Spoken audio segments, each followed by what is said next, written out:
Hello everyone, welcome to टेक्शन मिथ। आज के सेशन में हम मेडिकल कोडिंग एनाटॉमी से रिलेटेड एक और इंटरेस्टिंग टॉपिक कवर करेंगे, जिसमें हम पर्टिकुलरली बात करने वाले हैं इक्विलिब्रियम के बारे में। ठीक है, हम समझेंगे क्या होता है सेंस ऑफ बैलेंस, क्या होता है इक्विलिब्रियम, कौन कौन से ऑर्गन इसमें मेन रोल परफॉर्म करते हैं, किस तरह से ये वर्क करता है। ये सारी चीज़ें हम इस सेशन के अंदर डिटेल में समझेंगे, जिससे कि आप लोग अगर कोई इंटरव्यू और एग्जाम की प्रिपरेशन कर रहे हो तो वहाँ पे ये चीज़ आपको हेल्पफुल रहे। ठीक है, तो उसके लिए आपको क्या करना होगा, बस आपको इस सेशन ढंग से देखना है। और एक सजेशन है कि अगर अभी तक आप लोगों ने पहले वाले सेशंस नहीं देखे हैं तो आप पहले उनको देख सकते हो, क्योंकि ये जो पूरी प्लेलिस्ट है एक प्रॉपर सीक्वेंस और सिंक में है। तो अगर आप उसको सिक्वेंशियली फॉलो करोगे तो और भी ज़्यादा ईजी रहेगा आप लोगों के लिए ऑन गोइंग टॉपिक को समझना और उसको इम्प्लीमेंट करना। क्योंकि अभी के लिए हमारी मेन जो प्रायोरिटी है वो यही है कि कैसे हम इक्विलिब्रियम को समझें, बट उससे पहले आपको बाकी चीज़ें पता होनी चाहिए जो भी हम ऑलरेडी कवर कर चुके हैं। और उसके लिए आप लोग टेक्सचर में डिजिटल कोर्स बुक को भी रेफर करो, क्योंकि वहाँ पे आपको सारे सेशन जो है फ्रीली अवेलेबल मिलेंगे। एक प्रॉपर सीक्वेंस में आपको टेक्सचर में digital course book description box में मिल जाएगी। सारे सेशंस हिंदी और इंग्लिश दोनों लैंग्वेज में है, तो जैसा भी आपका लैंग्वेज प्रेफरेंस हो उस अकॉर्डिंग आप उसको कंज्यूम कर सकते हो। ठीक है, और अगर आपको वहाँ पे कोई भी क्वेरी या क्वेश्चन भी आता है तो भी आप मुझसे डायरेक्टली वो क्वेश्चन पूछ सकते हो कमेंट सेक्शन के थ्रू। ठीक है, तो आई थिंक अब क्लियर है। अब स्टार्ट करते हैं अपने सेशन को, फटाफट देखते हैं क्या होता है इक्विलिब्रियम और कैसे ये वर्क करता है। तो डेफिनेशन वाइज बहुत ही सिंपल डेफिनेशन है। Equilibrium is the medical term for the sense of balance. ठीक है, ये सेंस ऑफ बैलेंस के लिए एक टर्म यूज होती है, उसे हम बोलते हैं equilibrium. It is a special sense that allows the body to detect head position, head movement and body motion. ठीक है, ये वो स्पेशल सेंस होता है जो हमें बताता है, हमारी बॉडी को हेल्प करता है डिटेक्ट करने में हेड की पोजीशन को, हेड के मूवमेंट को, बॉडी मोशन को, allowing us to maintain balance, posture and spatial orientation. ठीक है, तो इसी के थ्रू हमें अलाउ होता है क्या, बैलेंस करना, पोस्चर मेंटेन करना और स्पैटियल ओरिएंटेशन का। ठीक है, अब अगर बात करें इस वर्ड की, तो ये वर्ड आया था हमारे लैटिन वर्ड इक्विलिब्रियम से, जिसका मीनिंग होता है इक्वल बैलेंस। ठीक है, तो आप कह सकते हो इक्विलिब्रियम का मतलब क्या हुआ, special sense of balance detecting head position and movement to maintain the balance and spatial orientation. ठीक है, तो आई थिंक यहाँ तक आपको पूरा क्लियर हो गया होगा कि इस सेंस को हम स्पेशल सेंस और इक्विलिब्रियम सेंस क्यों बोलते हैं। अब क्वेश्चन आता है कि ये कौन सा ऐसा ऑर्गन है जो इसके लिए प्राइमरी इंपॉर्टेंट रखता है, या प्राइमरी इसका ऑर्गन कौन सा है बैलेंस का। तो आई एम श्योर आप लोगों को, कई लोगों को ये नहीं पता होगा, बट यस इट्स ईयर। जो इनर ईयर होता है हमारा, वही इसका प्राइमरी ऑर्गन होता है जो रिस्पॉन्सिबल होता है इक्विलिब्रियम के लिए, स्पेसिफिकली द वेस्टिबुलर सिस्टम। ठीक है, जो वेस्टिबुलर सिस्टम होता है वही उसके लिए रिस्पॉन्सिबल होता है। The inner ear is often described as a bony labyrinth, a series of fluid-filled canals embedded within the temporal bone of the skull. ठीक है, इसमें क्या होता है, fluid-filled canals होती हैं ये कुछ, जिसमें फ्लूइड भरा होता है, embedded within the temporal bone of the skull। जो बोन की टेम्पोरल बोन है, जो स्कल की टेम्पोरल बोन है, वहां पे ये एम्बेडेड हुआ होता है। ठीक है, अब कुछ की स्ट्रक्चर समझते हैं कि क्या क्या की स्ट्रक्चर है वेस्टिबुलर सिस्टम्स के। तो यहाँ पे आप देखोगे, जैसे पहला है वेस्टिबुले, जिससे हम बोलते हैं इनर ईयर।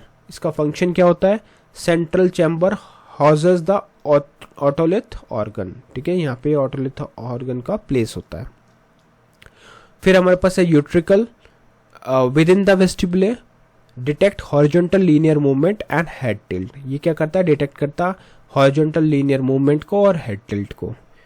फिर हमारे पास सेक्युले, विद इन द वेस्टिबुले, देखो 3 कॉलम है हमारे पास, स्ट्रक्चर, लोकेशन और फंक्शन। तो इसी तरह से मैं स्टडी कर रहा हूँ उसको। ठीक है, तो semi saccule within the vestibule detect vertical linear movement and gravity. ठीक है, ये उसको डिटेक्ट करता है।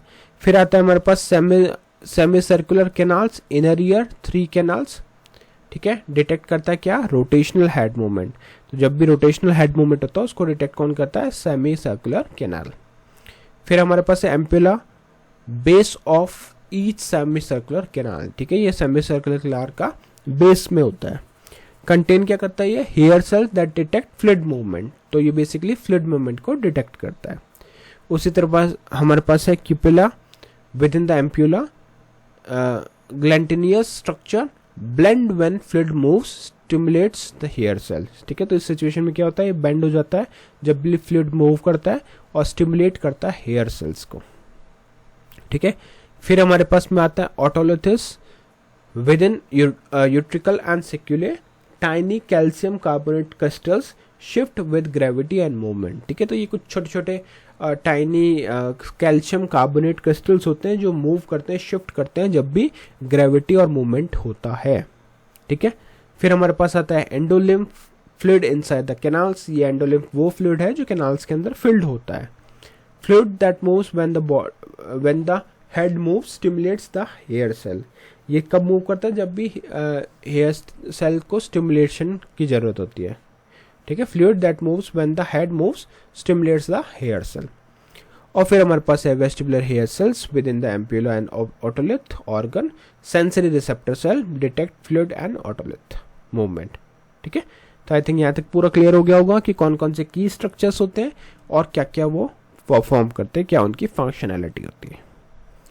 अब बात करते हैं कुछ कंपोनेंट्स की जो प्राइमरी कंपोनेंट है।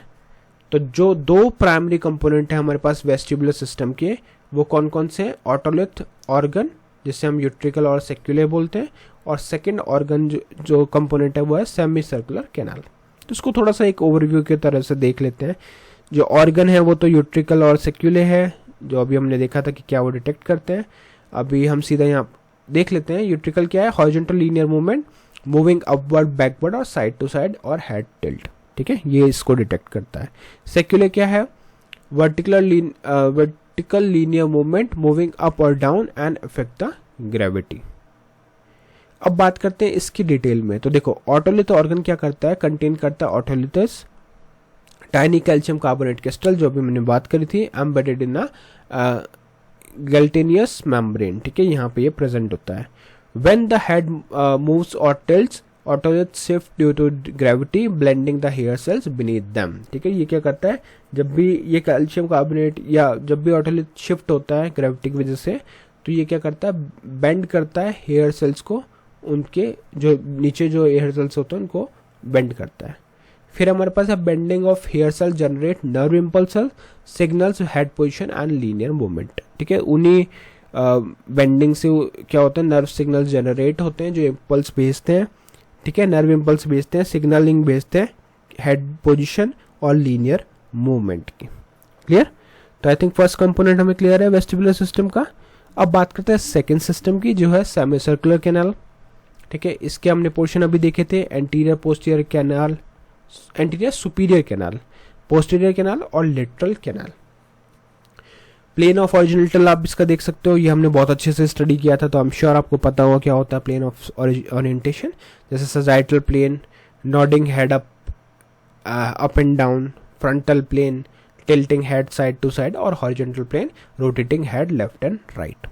ठीक है, the three canals together can detect rotational movement in any direction. ये तीनों कैनाल एक साथ वर्क करती है, तब हम पता कर पाते हैं, डिटेक्ट कर पाते हैं rotational movement in any direction, किसी भी डायरेक्शन में रोटेशनल मूवमेंट को। Each canal contains endolymph. अब ये हमने पढ़ा था कि एंडोलिम्फ वो फ्लूइड है जो मूव करता है, that moves when the head rotate, जब भी हेड रोटेट होता है तो ये फ्लूइड यहाँ से मूव करता है। फिर हमारे पास है movement of endolymph bends the cupula which stimulate vestibular hair cells. ठीक है, तो ये हेयर सेल्स को स्टिमुलेट करता है। फिर हमारे पास है bending of hair cell generate nerve impulses. जैसा भी हमने देखा कि जब भी वो बेंड करते हैं तो नर्व इम्पल्सेस जनरेट होते हैं और सिग्नल जो है वो सिग्नल करते हैं डायरेक्शन और speed of the head rotation, कि किस स्पीड से वो रोटेट हो रहा है उसका सिग्नल भेजते हैं। ओके, अब ये कुछ ब्रेन के एरिया हैं जो हमें पता होने चाहिए हमारे इक्विलिब्रियम से रिलेटेड। जैसे ब्रेन स्टेम, इसका क्या रोल होता है, first to receive vestibular signals, जो वेस्टिबुलर से सिग्नल्स आते हैं उनको रिसीव करता है कौन, ब्रेन स्टेम। कोऑर्डिनेट करता है ऑटोमेटिक बैलेंस रिस्पॉन्स को। ठीक है, फिर हमारे पास है सेरेबेलम, जो यूज करता है vestibular information and for coordination and movement. तो रिसीव कौन करता है, ब्रेन स्टेम, यूज कौन करता है, सेरेबेलम। फिर होता है cerebral cortex produces conscious awareness of the body position and spatial orientation. तो बेसिकली ये पार्ट होता है जो परसीव करता है बैलेंस की पोजीशन को और स्पैटियल ओरिएंटेशन को, अवेयरनेस करता है, कॉन्शियस अवेयरनेस। ठीक है, फिर हमारे पास आता है आई जो होता है visual system, works together with vestibular system to maintain the balance. जब भी तो हम देख आंखें बंद करने के बाद हमारा बैलेंस उतना अच्छा नहीं होता, करेक्ट, क्यों? क्योंकि विजुअल सिस्टम आई भी उसमें हेल्पफुल होता है।